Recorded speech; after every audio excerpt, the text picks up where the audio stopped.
Good morning, welcome to వార్తలు వాస్తవాలు. నా పేరు రాజేష్. పత్రికల్లో వచ్చిన ప్రధాన వార్తల్ని చూసే ముందు ఇప్పటిదాకా ఉన్న హెడ్లైన్స్ చూద్దాం.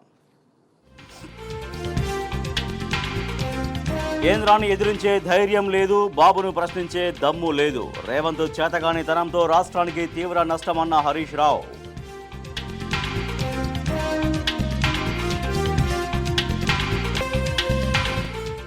భూములు అమ్మితే గానీ ప్రభుత్వాన్ని నడపలేని స్థితికి రేవంత్. అప్పు చేయడమే పాలనగా మార్చుకున్నాడని కేటీఆర్ ఫైర్.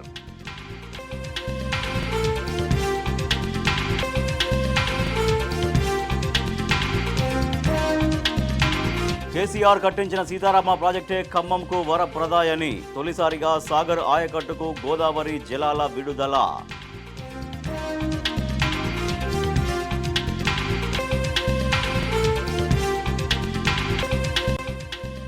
ఓవైపు కరెంటు గోస, మరోవైపు సాగునీటి కటకట. పంటలను కాపాడుకోలేక అన్నదాతల అరిగోస.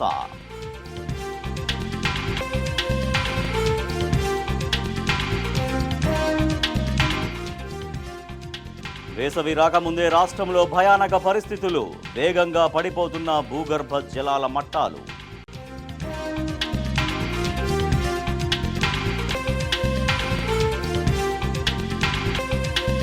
పట్టభద్రుల ఎమ్మెల్సీ సీట్లో మట్టి కరిచిన కాంగ్రెస్. సిట్టింగ్ స్థానాన్ని కోల్పోయిన రేవంత్ సర్కార్.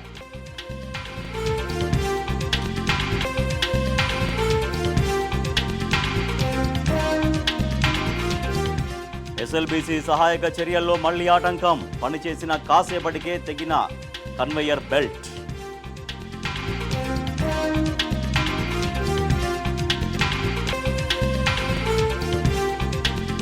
హామీల అమలు కోసం అంగన్వాడీల పోరు ఉధృతం. ఈ నెల 17, 18 తేదీలో కలెక్టరేట్ల ముట్టడి, వంట వార్పు.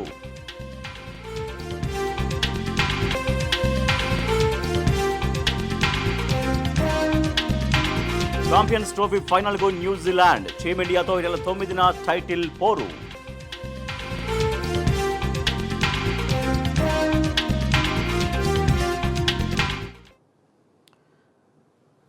రైట్గా పత్రికల్లో వచ్చిన ప్రధాన వార్తల్ని చూద్దాం. ముందుగా నమస్తే తెలంగాణ చూస్తున్నాం. నమస్తే తెలంగాణలో సాగునీటి కోసం, తాగునీటి కోసం జనాలు, రైతులు ఎట్లా ఇబ్బందులు పడుతున్నారు, ఎట్లా ఆందోళనలు చేస్తున్నారు, ఎట్లా ధర్నాలు చేయాల్సినటువంటి పరిస్థితి మనం చూస్తున్నాం. అటు సాగునీటి కోసం రుసరుస ప్రభుత్వం ఎస్ఆర్ఎస్పీ కాలువల ద్వారా సాగునీరు అందించకపోవడంతో సూర్యాపేట జిల్లాలో వేలాది ఎకరాల్లో వరి పంట ఎండిపోయిందని రైతులు ఆవేదన వ్యక్తం చేస్తున్నారు. నష్టపోయిన పంటకు ఎకరానికి 30,000 చొప్పున పరిహారం చెల్లించాలని డిమాండ్ చేస్తూ సూర్యాపేట కలెక్టరేట్ ఎదుట బుధవారం ధర్నా చేశారు. తర్వాత ఆసిఫాబాద్ కలెక్టరేట్ ముందు తాగునీటి కోసం గుస్సా. ఇది ఆసిఫాబాద్ కలెక్టరేట్ ముందు అక్కడ కాంగ్రెస్ ప్రభుత్వం తమకు తాగేందుకు కూడా నీళ్లు ఇవ్వలేకపోతుంది అంటూ వాళ్ళు ఆవేదన వ్యక్తం చేస్తూ ఆసిఫాబాద్ కలెక్టరేట్ ముందు ధర్నా చేశారు. పంట కోసం రైతు ప్రయాస. భూగర్భ జలాలు అడుగంటిపోయి బోర్లు, బావులు వట్టిపోయి వాటి కింద వేసిన పంటలను కాపాడుకోలేక రైతులు అరిగోసపడుతున్నారు. నల్గొండ జిల్లా కట్టంగూరు మండలంలోని గ్రామంలో రైతు ఇట్లా ట్యాంకర్లు తెచ్చుకొని మరి పంటను కాపాడుకుంటున్నటువంటి పరిస్థితి. కరెంటు కోసం అన్నదాత గోస. వరంగల్ నగరంలోని 3వ డివిజన్ కొత్తపేటలో ట్రాన్స్ఫార్మర్ కాలిపోవడంతో 5 రోజులుగా విద్యుత్ సరఫరా నిలిచిపోయి పంటలు ఎండిపోతున్నాయంటూ ఆ పంటలు చూపిస్తూ వాళ్ళు తమ ఆందోళన వ్యక్తం చేస్తున్నారు. సో ఇట్లా రాష్ట్రం అంతా కూడా తాగునీటి కోసం, తర్వాత సాగునీటి కోసం ఎట్లా ఇబ్బందులు పడుతున్నాయనే దానికి ఈ కొన్ని ఫోటోలు అద్దం పడుతున్నాయి. ప్రభుత్వ ముందు చూపులు లేకపోవడంతో, ప్రభుత్వ ముందు చూపులు లేమితోటి వాళ్ళ తాగునీటికి ఇబ్బంది పడుతున్నారు జనాలు, సాగునీటి కోసం ఇబ్బంది పడుతున్నటువంటి పరిస్థితి. ఇంకిన పాతాళ గంగ, ఎండిన రైతన్న గుండె. 3 జిల్లాలో కలెక్టరేట్ల ముట్టడి. ఒక్క నెలలోనే 1.22 మీటర్ల లోతుకు నీళ్లు పడిపోయాయి. వేగంగా పడిపోతున్న భూగర్భ జల మట్టాలు. వేసవి రాకముందే భయానక పరిస్థితులు. చెరువుల్లో నీటిని నింపని రాష్ట్ర సర్కారు నిన్నటితో పోలిస్తే ఫిబ్రవరిలో భారీగా తగ్గుదల. కృష్ణా బేసిన్ పరిధిలో ఆందోళనకర స్థాయికి. గోదావరి బేసిన్లోనూ ప్రమాద ఘంటికలు. రాబోయే రోజుల్లో మరింత లోతుకు నీరు. ప్రశ్నార్థకంగా 30 లక్షల బోరుబావుల సాగు. పంటల రక్షణకు అన్నదాతల ఆపసోపాలు. మళ్లీ బోరుబావుల తవ్వకానికి పరుగులు పెడుతున్నారు. లక్షలు ఖర్చు పెట్టి బోర్లు వేసినా కూడా దక్కని ఫలితం. అప్పుల పాలవుతున్నామని రైతులు గగ్గోలు పెడుతున్నారు. అప్పులు మీద పడ్డాయంటూ రైతులు ఆవేదన వ్యక్తం చేస్తున్నారు. అతనికి 6 ఎకరాల పొలం ఉందంట, రుణమాఫీ కాలేదు, రైతు బంధు రాలేదు, అధికారుల చుట్టూ తిరిగినా పట్టించుకోలేదు.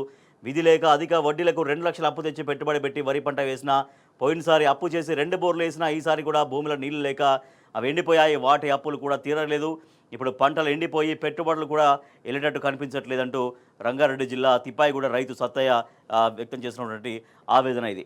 సో ప్రభుత్వానికి ముందు చూపు లేకపోవడంతో, ప్రభుత్వానికి ఒక ప్రణాళిక లేకపోవడంతో ఇట్లా సాగు మొత్తం ఇబ్బందుల పాలవుతుంది. సాగు సంక్షోభ దిశగా వెళ్తోంది. ఇంకా పూర్తిగా ఎండాకాలం అనేది ఇంకా రాలేదు. ఇప్పుడు బిగినింగ్లోనే ఉన్నామని చెప్పాలి. ఎండాకాలంలోది జస్ట్ మార్చ్ ఫస్ట్ వీక్లోనే ఉన్నాం. ఇంకా మార్చ్ అంతా అయిపోవాలి, ఏప్రిల్ అయిపోవాలి, మే అయిపోవాలి. తర్వాత జూన్లో వెంటనే వర్షాలు స్టార్ట్ అయితే అయినట్టు, లేకపోతే జూన్లో కూడా దాదాపుగా ఎండే కొట్టే పరిస్థితి. సో ఇంకా 3-4 నెలల భయంకరమైనటువంటి ఎండాకాలం ముందుంది. ఆ ఎండలకు ఎట్లా పరిష్కారం చూపుతుంది ప్రభుత్వం, సాగునీళ్ళకి ఎట్లా పరిష్కారం చూపుతుంది, తాగునీళ్ళకి ఎట్లా పరిష్కారం చూపుతుంది అనేది అర్థం కానటువంటి ఒక పెద్ద ప్రశ్నార్థకంగా మారిన పరిస్థితి, ఆందోళనకరంగా మారిన పరిస్థితి. ఎందుకంటే పాతాళగంగ ఇంకిపోయింది. నిజంగా భూగర్భ జలాలు పెంచే ప్రయత్నం జరిగితే ఇంత ఇబ్బంది ఉండేది కాదు. జిల్లాల వారీగా ప్రస్తుతం భూగర్భ జలాల మట్టం ఎట్లా ఉందో మనం డీటెయిల్డ్గా చూడొచ్చు. జిల్లాల వారీగా 2023 ఫిబ్రవరిలో ఎట్లా ఉంది, వాళ్ళు 25 జనవరిలో ఎట్లా ఉంది, 25 ఫిబ్రవరిలో ఎట్లా ఉంది, మొత్తం జిల్లాల వైజ్గా 2023 ఫిబ్రవరి 25 ఫిబ్రవరి కంపేర్ చేసుకుంటే ఎట్లా ఉందనేది మనం చూస్తున్నాం. అంటే భూగర్భ జలాలు కాపాడడంలో, భూగర్భ జలాలు అడుగంటిపోకుండా భూగర్భ జలాలని పెంచే ప్రయత్నం అనేది ప్రభుత్వం ఏమాత్రం చేయలేదు. ప్రాపర్గా చెరువుల్ని కనుక నింపి ఉంటే, ప్రాజెక్టులో ఏవైతే నీళ్లు ఉన్నాయో ఆ నీళ్ళని ప్రణాళికాబద్ధంగా ముందస్తుగానే చెరువుల్లో నీళ్లు ఉండే విధంగా ఒక ప్రణాళిక వేసుకుంటే ఈ భూగర్భ జలాలు అనేవి చాలా వరకు పడిపోకుండా స్థిరంగా ఉండేటువంటివి. కానీ చెరువుల్ని నింపేటువంటి ఆలోచన ప్రభుత్వం దగ్గర లేకపోవడంతో, చెరువుల్ని నింపే వ్యవస్థ సరిగా మానిటరింగ్ చేయకపోవడంతో చెరువుల్లో చాలా చోట్ల ఇవాళ నీళ్ళు ఎండిపోతున్నాయి. నీళ్ళు ఎండిపోవడం వల్ల ఇక చెరువు చుట్టూ ఉన్నటువంటి ఆ భూమి పరిసరాల్లో టోటల్గా భూగర్భ జలాలు ఇంకిపోతున్నటువంటి పరిస్థితి. ఇంకా రాబోయే రోజులు మొత్తం పూర్తి ఎండాకాలం ఉంది కాబట్టి ఇంకా మరింతగా భూగర్భ జలాలు ఆందోళనకరంగా తగ్గే ఒక ఇబ్బందికరమైనటువంటి పరిస్థితి కనబడుతుంది. 2023లో మే గడిచినా తగ్గని జలాలు, 2023లో మే నెల గడిచినా కూడా భూగర్భ జలాలు తగ్గలేదు. ఆ ఏడాది మే నెలలో 20 జిల్లాల్లో 0.03 నుంచి 2.39 మీటర్ల మేర భూగర్భ జలాలు పెరిగాయని, అత్యల్పంగా మంచిర్యాలలో, అత్యధికంగా నిజామాబాద్ జిల్లాలో జలమట్టం పెరిగింది. సో ఇప్పుడు భూగర్భ జలాలని పెంచేటువంటి పరిస్థితి ప్రభుత్వం దగ్గర ప్రణాళిక లేకపోవడంతో భూగర్భ జలాలు అడుగంటిపోయి వ్యవసాయానికి, తర్వాత తాగునీటికి తీవ్రంగా ఇబ్బందులు పడుతున్నటువంటి పరిస్థితి. నివేదిక వివరాలు చూస్తే భూగర్భ జలాల పెరుగుదల, వర్షపాతము, కాలువలు, ప్రాజెక్టులు, బోరుబావులు, చెరువులు, కుంటలు, చెక్ డ్యాంలు, ఇతర నిర్మాణాలు, ఇతర పద్ధతుల్లో ఇట్లా భూగర్భ జలాలు పెరుగుతూ వెళ్ళాయి గత బీఆర్ఎస్ ప్రభుత్వ హయాంలో. ఎందుకంటే ఒక స్పష్టమైన ప్రణాళిక ఉండే, స్పష్టమైన విధానం ఉండే, భూగర్భ జలాలు అడుగంటిపోకుండా పెంచేటువంటి వ్యవస్థను ఆ రోజు కొనసాగించగలిగారు. కానీ ఇవాళ కాంగ్రెస్ ప్రభుత్వం వచ్చి ప్రణాళిక లేకపోవడంతో భూగర్భ జలాలు తీవ్రంగా ఇబ్బంది పడుతున్నటువంటి పరిస్థితి, భూగర్భ జలాలు అడుగంటున్న పరిస్థితి. నెరవేరనున్న కేసీఆర్ జల సంకల్పం, ప్రారంభానికి సిద్ధమైన మురుమూరు ఎత్తిపోతల బీఆర్ఎస్ హయాంలో 90 కోట్లతో నిర్మాణం, మురుమూరు వేమ్నూరు వద్ద 2 పంప్ హౌజులు, నాడే 95% పూర్తి, ఎన్నికల కోడ్తో ఆగిన పనులు, 3 రోజులుగా ట్రయల్ రన్, త్వరలోనే ప్రారంభం. ఎండాకాలం పంటకు ఆధారం కానున్న ఎత్తిపోతలు, అంతర్గాం, పాలకుర్తి మండలాల రైతుల్లో ఆనందం వ్యక్తమవుతోంది. టీబీ నుంచి డ్యామ్ నీటి విడుదల, 9 రోజుల పాటు 2.6 టీఎంసీలు. రైతులు కన్నీరు పెడుతున్నా కనికరం చూపరా, కోదాడ మాజీ ఎమ్మెల్యే బొల్ల మల్లయ్య యాదవ్. సూర్యాపేట జిల్లా మునగాల మండలం నేలమర్రి గ్రామంలో ఎండినటువంటి వరి పైరును పరిశీలించి రైతులతో మాట్లాడుతున్న కోదాడ మాజీ ఎమ్మెల్యే బొల్ల మల్లయ్య యాదవ్. నీళ్ళు లేకుంటే మూకుమ్మడిగా చస్తామంటూ యాదాద్రి జిల్లా రైతులు హెచ్చరిస్తున్న పరిస్థితి. పురుగుల మందు డబ్బాలతో యాదాద్రి జిల్లా జానకీపురం రైతుల నిరసన. సిద్దిపేటను ఎడారిగా మార్చేందుకు కుట్ర, నీళ్లు లేక పంటలు ఎండుతున్న పట్టదా, రైతుల జీవితాలతో చెలగాటమాడుతున్న సర్కార్. ఎఫ్డీసీ మాజీ చైర్మన్ ఒంటేరు ప్రతాప్ రెడ్డి ఫైర్ అవుతున్నారు. ఎస్ఆర్ఎస్పీ చివరి ఆయకట్టుకు నీళ్లు లేవి అంటూ జగిత్యాల జిల్లా సారంగపూర్లో ఎండిన పొలంలో రైతులు కూర్చొని ఆందోళన వ్యక్తం చేసినటువంటి పరిస్థితి. ఒకసారి మనం చూడొచ్చు. ఇక్కడ భూగర్భ జలాలకు సంబంధించి సాగునీటి కోసం 2 ఊర్ల కొట్లాట, అంటే ఊళ్ళల్లో మధ్య కూడా కొట్లాడుకోవాల్సినటువంటి పరిస్థితి వచ్చింది. 4 బోర్లు వేసినా కూడా చుక్క నీళ్లు రాలేదు. ఇక్కడ మనం చూస్తున్నాం, ఇక్కడ బోరు వేసినటువంటి బోరుబావి చూస్తున్నాం. సో అక్కడ రైతు నిలబడింది, మహిళా రైతు నిలబడింది, ఎక్కడ కూడా ఒక చుక్క నీళ్లు పడలేదని. సో ఇక్కడ కూడా మనం చూడొచ్చు, ఈ బావిలో కూడా మొత్తం నీళ్లు జలగంగ మొత్తం అడుగంటిపోయినటువంటి పరిస్థితి. పైరెండిపోయి పశువులకు మేతగా వేసినటువంటి పరిస్థితి. పంట చేనులో పశువుల మేత. సాగునీటి కోసం 2 ఊర్ల కొట్లాట, ఘర్షణలో పలువురికి గాయాలు. కాంగ్రెస్ సర్కారు తెచ్చినటువంటి తంట. మా పంటలు ఎండబెట్టి నీళ్ళు ఎట్లా తీసుకుపోతారు? నీటిపారుదల ఏఎన్సీ అడ్డగింత. ఇది హన్మకొండ జిల్లా షాయంపేట మండలంలో దేవాదుల పంప్ హౌస్ వద్ద అధికారులను అడ్డుకొని ఆందోళన చేస్తున్నటువంటి చలివాగు ఆయకట్టు రైతులు. ఆశలు ఆవిరైపోయాయి. సో అప్పులు తీసుకొచ్చి పంటలు పండించుకున్నా కూడా నీళ్ళు ఇవ్వకపోవడంతో మా ఆశలన్నీ ఆవిరైపోయాయంటూ రైతులు ఆవేదన వ్యక్తం చేస్తున్నారు. కలెక్టర్ సారు మా గోస ప్రభుత్వానికి చెప్పండి, సాగుకు నీళ్ళు ఇచ్చి పంటలు కాపాడాలంటూ కోరుతూ రైతులు ఆందోళనకు దిగారు. జోగులాంబ గద్వాల జిల్లా కలెక్టరేట్ ఎదుట చుట్టుపక్కల గ్రామాల రైతులందరూ కూడా బైఠాయించి తమ నిరసన వ్యక్తం చేశారు. మాకేమన్నా ఓటేసిండ్రా, మీకు ఎందుకు నీళ్ళు ఇవ్వాలి? రాజన్న సిరిసిల్ల జిల్లాలో రైతులతో కాంగ్రెస్ నాయకుల దురుసు మాటలు, కేటీఆర్ వల్లే తమకు నీళ్ళు వచ్చాయంటూ రైతులు ఆనందం వ్యక్తం చేస్తున్నారు. రాజన్న సిరిసిల్ల జిల్లా బుగ్గ రాజేశ్వర తండాకు చెందిన నీళ్లను చూపుతున్నటువంటి రైతులు ఇట్లా మాకు ఓట్లేలే కాబట్టి మీకు నీళ్ళు ఎందుకు ఇవ్వాలంటూ కాంగ్రెస్ నాయకులు రైతుల్ని బెదిరిస్తున్నారంటూ వాళ్ళు చెప్తున్నటువంటి మాట. సో ఇట్లా ప్రభుత్వానికి ఒక ముందు చూపు లేకపోవడంతో అటు భూగర్భ జలాలు పెంచే ప్రయత్నం జరగలేదు. తర్వాత ఉన్నటువంటి నీళ్లు సాగుకు కూడా అందకపోవడంతో ఆ పంటలన్నీ కూడా ఎండిపోయి పశువులకు మేతగా మారుతున్నటువంటి దుస్థితి నెలకొంది. నెక్స్ట్ మనం వార్త చూస్తున్నాం. తెలంగాణకు అన్యాయమే బాబు చెప్పే సమన్యాయం. రెండు కళ్ళ సిద్ధాంతం మర్మం ఇదే. నాడు ప్రాజెక్టులను అడ్డుకున్నది, నేడు నీటిని అక్రమంగా తరలిస్తున్నది బాబే. కేంద్రంలో ఉన్న పలుకుబడితో కుట్రలు చేస్తున్నాడు బాబుకు ఒత్తాసు పలుకుతున్న కేంద్రం. తెలంగాణకు అన్యాయం చేయడంలో చంద్రబాబు, జగన్ ఇద్దరిది ఒకే బాట. రేవంత్కు కేంద్రాన్ని ఎదిరించే ధైర్యము, చంద్రబాబును ప్రశ్నించే దమ్ము లేవు. తెలంగాణ నీటి హక్కుల కోసం పోరాడేది బీఆర్ఎస్ మాత్రమే అంటూ మాజీ మంత్రి హరీష్ రావు వెల్లడించారు. రాష్ట్రంలో కాంగ్రెస్ ప్రభుత్వ చేతగానితనం, నిర్లక్ష్యం, బీజేపీ పక్షపాత ధోరణి వల్ల తెలంగాణకు తీవ్ర నష్టం జరుగుతోంది. రేవంత్ రెడ్డికి కేంద్రాన్ని ఎదిరించే ధైర్యము, చంద్రబాబును ప్రశ్నించే దమ్ము లేవు. ఢిల్లీని చూస్తే రేవంత్కు భయం, చంద్రబాబు పట్ల గురుదక్షిణ. దీంతో రాష్ట్రానికి తీవ్ర అన్యాయం జరుగుతోందంటూ హరీష్ రావు ధ్వజమెత్తారు. సో తెలంగాణ హక్కులను ముమ్మాటికి కాపాడేది బీఆర్ఎస్ మాత్రమే అంటూ ఆయన స్పష్టం చేశారు. సో బాబు చెప్పే సమన్యాయం ఏంటంటే తెలంగాణకు అన్యాయం చేయడమే చంద్రబాబు దృష్టిలో సమన్యాయం అంటూ హరీష్ రావు చెప్తున్నారు. చంద్రబాబు చెప్తున్నటువంటి సమన్యాయం, రెండు కళ్ళ సిద్ధాంతం ఉత్తమ మాటలే. నాడు తెలంగాణ ప్రాజెక్టులు అడ్డుకునే చంద్రబాబే, నేడు నీటిని అక్రమంగా తరలించే ప్రయత్నం చేస్తుంది కూడా చంద్రబాబే. తెలంగాణకు అన్యాయం చేస్తే బీఆర్ఎస్ పార్టీ ఊరుకోదు. ప్రజల్ని చైతన్యం చేసి బీజేపీ, చంద్రబాబుల కుట్రల్ని తిప్పికొడదాం. రెండు కళ్ళ సిద్ధాంతం, సమన్యాయం పైన చంద్రబాబుకు చిత్తశుద్ధి ఉంటే తెలంగాణ నిర్మిస్తున్న ప్రాజెక్టులపైన అభ్యంతరం లేదు అంటూ కేంద్రానికి లేఖ రాయాలంటూ ఆయన డిమాండ్ చేస్తున్నారు. కాళేశ్వరం ప్రాజెక్టు ఆపలేదు అని చంద్రబాబు ఇటీవల చేసినటువంటి వ్యాఖ్యలు అబద్ధం అంటూ ఈ వార్త మనం చూస్తున్నాం. ఇటీవల ఏపీ సీఎం చంద్రబాబు మాట్లాడారు. కాళేశ్వరం ప్రాజెక్టు కడుతుంటే మేము అడ్డుకోలేదు, ఆపలేదు. కాళేశ్వరాన్ని కట్టుకోండి, నీళ్లు ఎన్ని కావాలంటే తీసుకోండి అంటూ చంద్రబాబు మొన్న ఇటీవల మాట్లాడారు. కానీ చంద్రబాబు నాయుడు కాళేశ్వరం ప్రాజెక్టు ఆపలేదు అన్నది అబద్ధం అనేది ఇక్కడ మనం కొన్ని అంశాలు మనం చూడొచ్చు. తాను కాళేశ్వరం ప్రాజెక్టును ఆపే ప్రయత్నం చేయలేదని చంద్రబాబు అనడం పైన హరీష్ రావు స్పందించారు. ప్రాజెక్టు అడ్డుకోవడానికి చంద్రబాబు రాసిన కొన్ని లేఖలను ఆయన మీడియాకు చూపించారు. 2018లో లేఖ రాశారు. తర్వాత 2016-15లో అన్నీ కూడా లేఖలు ఎట్లా రాశారనేది కూడా ఆయన వివరించారు. 13వ తారీఖు 6వ నెల అంటే జూన్ 2018న చంద్రబాబు కేంద్రానికి రాసినటువంటి లేఖను విడుదల చేశారు హరీష్ రావు. కాళేశ్వరం ప్రాజెక్టుకు అనుమతి ఇవ్వడం పట్ల తీవ్రమైన విచారం వ్యక్తం చేస్తున్నట్టు చంద్రబాబు ఆ లేఖలో పేర్కొన్నటువంటి అంశాన్ని చదివి వినిపించారు. బనకచెర్ల ద్వారా 200 టీఎంసీల నీళ్లు చంద్రబాబు తీసుకుపోయే ప్రయత్నం చేస్తున్నారని ఆరోపించారు. డిసెంబర్ 7వ తారీఖు 2015న కేసీఆర్ కల్వకుర్తి నీటి కేటాయింపులు పెంచితే దాన్ని వ్యతిరేకిస్తూ లేఖ రాశారు అని ఆ రోజు లేఖ రాశారు చంద్రబాబు అంటూ హరీష్ రావు చెప్పారు. ఆ లేఖను కూడా బయటపెట్టారు. ఇట్లా నాడు ప్రాజెక్టుల్ని అడ్డుకుంది, తర్వాత ఇప్పుడు నీటిని అక్రమంగా తరలించకపోతుంది చంద్రబాబే అంటూ ఆయన ఆగ్రహం వ్యక్తం చేశారు. ఇక్కడ ఏపీ సీఎం చంద్రబాబు, తర్వాత కేంద్రంలోని బీజేపీ రెండు కలిసి తెలంగాణకు అన్యాయం చేస్తున్నాయంటూ ఆయన ఫైర్ అయ్యారు. మరొక వార్త చూస్తే తెలంగాణ నుంచి మరో కంపెనీ అవుట్, 1700 కోట్ల పెట్టుబడి, 2000 జాబ్స్ లాస్. కార్నింగ్ క్యాన్సర్ బాటలో ప్రీమియర్ ఎనర్జీస్ ఆంధ్రప్రదేశ్లోని నెల్లూరు జిల్లాకు తరలింపు. బీఆర్ఎస్ హయాంలో పెట్టుబడి పెట్టిన సంస్థ ప్రభుత్వం మారడంతో విస్తరణలోనూ మార్పు. ఇది రాష్ట్ర ప్రభుత్వం పైన నమ్మకం లేకపోవడంతో కొత్తగా పెట్టుబడులు రావడం కాదు, పెట్టుబడులే వెళ్ళిపోతున్న పరిస్థితి. కానీ రాష్ట్రానికి మేము లక్షల కోట్ల పెట్టుబడులు తెచ్చామంటూ ఇలా కాంగ్రెస్ ప్రభుత్వం చాలా గొప్పగా ఘనంగా ప్రకటించుకుంటుంది. కానీ అదంతా ఉత్తి డొల్లేనని తేలిపోతుంది. ఉన్న పెట్టుబడుల్ని కాపాడుకునే ఒక ధైర్యాన్ని, ఒక నమ్మకాన్ని, ఒక భరోసాని ఆ కంపెనీలకు ఇవ్వకపోవడంతో ఇటీవల కార్నింగ్ వెళ్ళిపోయింది, కేన్స్ వెళ్ళింది. కార్నింగ్ కేన్స్ బాటలో మరో కంపెనీ కూడా తరలి వెళ్ళిపోతుంది, ప్రీమియర్ ఎనర్జీస్. ఇది ఏపీలోని నెల్లూరుకు వెళ్ళినటువంటి పరిస్థితి.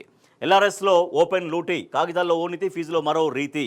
పేరుకే పరిమితమవుతున్న ప్రో రేటా ఓపెన్ స్పేస్ ఛార్జీలు, పార్కులు ఓపెన్ స్పేస్లంటూ స్వాధీనం చేసుకుంటున్న ప్రభుత్వం. ఎల్ఆర్ఎస్ ఓపెన్ స్పేస్ ఛార్జీల్లో ఆ మేరకు లెక్కించని తగ్గింపులు. సర్కారు ద్వంద్వ వైఖరితో సామాన్యులపై కోట్లలో అదనపు భారం పడుతుందంటూ, ఒక ఓపెన్గా లూటీ సాగుతుందంటూ ఈ వార్త మనం చూస్తున్నాం. రైట్, ఇక గల్లీలో మాటలు, ఢిల్లీకి మూటలు. రేవంత్కు తెలిసిన పాలన ఇదే. భూములు అమ్మి పాలన చేస్తారా? 400 ఎకరాల భూమికి సర్కారు టెండర్. 30,000 కోట్ల విలువైన భూముల్ని అడ్డికి పావుషేరు చొప్పున అమ్మే యత్నం. అప్పు చేయడమే పాలనగా మార్చుకున్న Revanth. BRS working president KTR fire అవుతున్నారు. 15 నెలల్లోనే 1,65,000 కోట్ల పైచిలకు అప్పు చేశారు. తట్టడు మట్టి తీసింది లేదు, ఒక పథకం అమలు చేసింది లేదు. కేసీఆర్ పాలనలో దేశానికి రోల్ మోడల్గా నిలిచిన తెలంగాణ ప్రగతిని 15 నెలల్లోనే తిరోగమనం బాట పట్టించిన చేతగాని ముఖ్యమంత్రి రేవంత్ రెడ్డి కేవలం అప్పు చేయడమే పనిగా పెట్టుకున్నారు. ప్రభుత్వ ఆస్తుల్ని తనఖా పెట్టడం, తర్వాత ప్రభుత్వ భూముల్ని అమ్మడం మాత్రమే విధిగా పెట్టుకొని పాలన సాగిస్తున్నారు. కేవలం భూముల అమ్మకాలపైన మాత్రమే ఈ ప్రభుత్వం డిపెండ్ అయి ఉంది అంటూ ఆయన ఆగ్రహం వ్యక్తం చేశారు. బీఆర్ఎస్ ప్రభుత్వం అప్పులు చేసిందంటూ అడ్డగోలుగా గతంలో మాట్లాడిన రేవంత్ రెడ్డి ముఖ్యమంత్రి అయిన మరుక్షణం నుంచి అప్పు చేయడమే పరమావధిగా పెట్టుకున్నారు అంటూ కేటీఆర్ విమర్శించారు. 1,65,000 కోట్ల పైచిలుకు కేవలం 15 నెలల్లోనే చేశారంటూ, అలాగే స్వర్ణయుగం కేసీఆర్ పాలన అంటూ ఆయన పేర్కొన్నారు. తమ ప్రభుత్వ హయాంలో చేసిన అప్పులతో ఎన్నో సంక్షేమ పథకాలు, సాగునీటి ప్రాజెక్టులు నిర్మించి రైతులకు, పేదలకు వాళ్ళందరికీ మేలు చేశాం, వాళ్ళందరినీ ఆదుకున్నామంటూ కేటీఆర్ పేర్కొన్నారు. పట్టభద్రుల సీట్లో మట్టి గడిచిన కాంగ్రెస్ గ్రాడ్యుయేట్ ఎమ్మెల్సీగా అంజిరెడ్డి విజయం రెండవ ప్రాధాన్యత ఓట్లతో ఆయన గెలిచారు. పాడి పశువులతో చెలో ప్రజాభవన్. కడ్తాల్ మండల కేంద్రంలోని హైదరాబాద్ శ్రీశైలం జాతీయ రహదారిపై ఆందోళన చేస్తున్న పాడి రైతులు, బీఆర్ఎస్ నాయకులు. బీఆర్ఎస్ ఆధ్వర్యంలో పాడి రైతులు నిరసన హైవేపై పాదయాత్రగా బయలుదేరిన నేతలు 80 రోజుల బకాయిలు చెల్లించాలని డిమాండ్ అరెస్ట్ చేసి స్టేషన్కు తరలించినటువంటి పోలీసులు.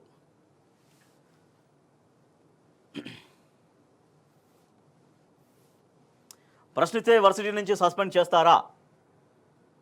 ఎంజీయూలో గోల్డు కారం పెట్టింది నిజం కాదా? విద్యార్థులకు మంచి ఆహారం పెట్టాలని కోరడం తప్ప విద్యార్థి భవిష్యత్తు గురించి ఒక్క నిమిషం ఆలోచించరా? బీఆర్ఎస్ నేత doctor RS Praveen Kumar fire అయ్యారు. హాస్టల్ మెస్లో గొడ్డు కారం పెడుతున్నారని, నాణ్యమైన భోజనం అందించాలని ప్రశ్నిస్తే నల్లగొండలోని మహాత్మా గాంధీ యూనివర్సిటీ విద్యార్థిని సస్పెండ్ చేస్తారా అంటూ ఆయన ఆగ్రహం వ్యక్తం చేశారు. రేవంత్ రెడ్డివి ఏడీకే హామీలు. ఏ అంటే ఎగవేతలు, బి అంటే దాటవేతలు, కే అంటే డి అంటే బి అని పడింది, డి అంటే దాటవేతలు, కే అంటే కాలయాపన. అది ఏడీకే. ఇది విధానంగా రేవంత్ రెడ్డి హామీలు ఉన్నాయంటూ బీఆర్ఎస్ నేత వాసుదేవ్ రెడ్డి ఫైర్ అయ్యారు. కేంద్రం కొర్రి, కూలీలు వర్రి. ఉపాధి హామీలో పెండింగ్ పనులకు మంగళం. కొత్త పనులే చేపట్టాలని కేంద్ర ప్రభుత్వం ఆదేశాలు. ఇట్లయితే పూర్తిస్థాయి పని దినాల కల్పన కష్టమే. కేంద్రం తీరుపై కార్మిక సంఘాల అభ్యంతరం. లోక్సభ సీట్లకు సంబంధించి దక్షిణాది మొత్తం ఒకటవుతున్నటువంటి పరిస్థితి చూడొచ్చు. లోక్సభ సీట్ల పునర్విభజన వద్దు, మరో 30 ఏళ్లు యథాతథ స్థితిని కొనసాగించాలి. జనాభాను నియంత్రించిన దక్షిణాది రాష్ట్రాలకు నష్టం. ఇతర రాష్ట్రాలకు జనాభా నియంత్రణను నేర్పించండి. అఖిలపక్ష భేటీలో తమిళ పార్టీల ఏకగ్రీవ తీర్మానం. బుధవారం చెన్నైలో జరిగిన అఖిలపక్ష భేటీలో మాట్లాడుతున్న సీఎం స్టాలిన్, ఇట్లా జనాభా ప్రాతిపదికన లోక్సభ సీట్ల పునర్విభజన జరిగితే దక్షిణ భారతదేశంలోని అన్ని రాష్ట్రాలు తీవ్రంగా నష్టపోతాయి. ఎందుకంటే జనాభా నియంత్రణను చాలా పకడ్బందీగా స్ట్రిక్ట్గా దక్షిణాది రాష్ట్రాలు అమలు చేశాయి. ఇవాళ ఆ అమలు చేయడమే, ఆ నియంత్రణను పాటించడమే ఇవాళ శాపంగా మారింది దక్షిణాది రాష్ట్రాలకంటూ ఆగ్రహాలు వ్యక్తమవుతున్నాయి. జనాభా ప్రాతిపదికన డీలిమిటేషన్ వద్దు, అలా చేస్తే దక్షిణాది రాష్ట్రాలకు తీరని అన్యాయం జరుగుతుంది. ప్రస్తుత ఎంపీ స్థానాల విధానమే కొనసాగించాలి అంటూ మాజీ ఎంపీ బోయినపల్లి వినోద్ కుమార్ డిమాండ్ చేశారు. జనాభా ప్రాతిపదికన డీలిమిటేషన్ ప్రక్రియ చేపడితే దక్షిణాది రాష్ట్రాలకు తీరని అన్యాయం జరుగుతుందని, జనాభా నియంత్రణ పాటించని ఉత్తరాది రాష్ట్రాలు మాత్రమే లాభపడతాయంటూ ఆయన పేర్కొన్నారు.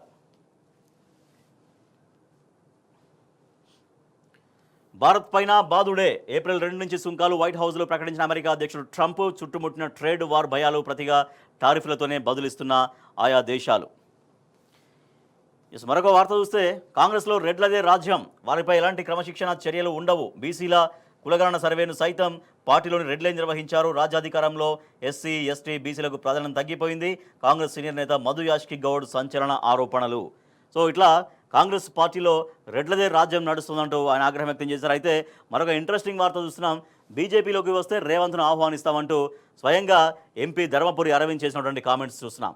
ఫ్యూచర్ సిటీకి లోటస్ పేరు పెడితే కేంద్రం నుంచి అనుమతులు ఇస్తాం. విలేకరుల సమావేశంలో BJP MP Dharmapuri Arvind. So Revanth Reddy అంటే ఇక్కడ కాంగ్రెస్ పార్టీ నాయకుడిగా ఉన్నాడు. కాంగ్రెస్ పార్టీ నుంచి తెలంగాణ రాష్ట్రానికి ముఖ్యమంత్రిగా కొనసాగుతున్నారు.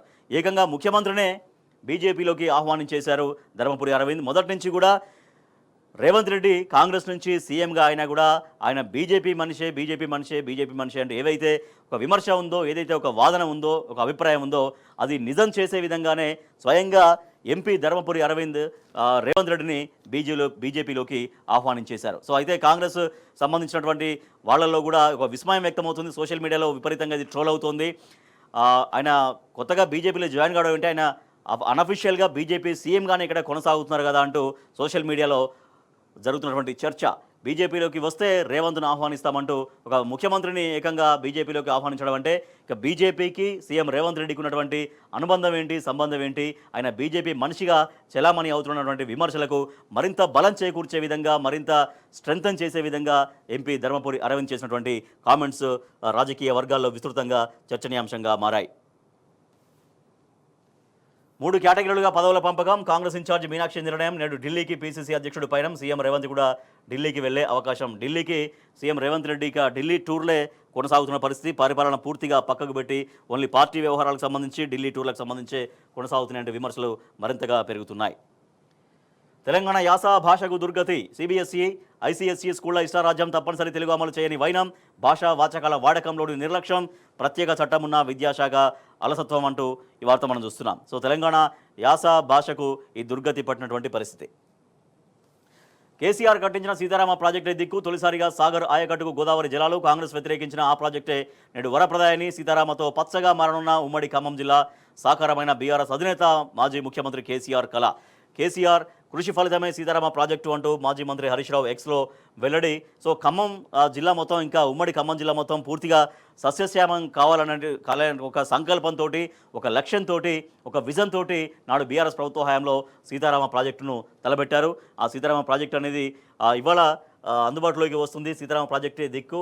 కేసీఆర్ కట్టించినటువంటి నీళ్లు ఇవాళ అందుబాటులోకి రావడం అనేది మనం చూస్తున్నాం. సో నాడు చేసినటువంటి ఆలోచన ఇవాళ ప్రజలకు అందుతుంది, ఆ ఫలితం అందుతుందంటూ మాజీ మంత్రి హరీష్ రావు రియాక్ట్ అయ్యారు. కేసీఆర్ కృషి ఫలితమే సీతారామ ప్రాజెక్టుగా ఆయన అభివర్ణించారు.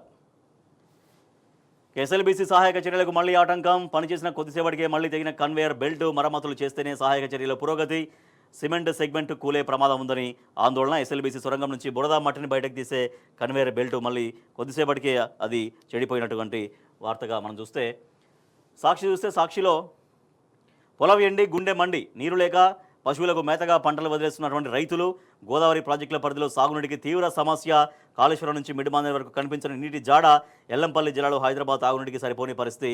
ఇట్లా పొలాలన్నీ కూడా పశువులకు మేతగా వెళ్తున్నటువంటి పరిస్థితి అంటూ సాక్షిలో వార్త చూస్తే, ఆంధ్రజ్యోతిలో 5 రోజులు 4,000 దరఖాస్తులు ఆమోదం. ఎల్ఆర్ఎస్కు స్పందన అంతంతైన ఒక వార్త చూస్తే, రిజిస్ట్రేషన్ల ఆదాయంలో భారీ లోటు. గతేడాది ఫిబ్రవరితో పోలిస్తే 3.04% తక్కువ.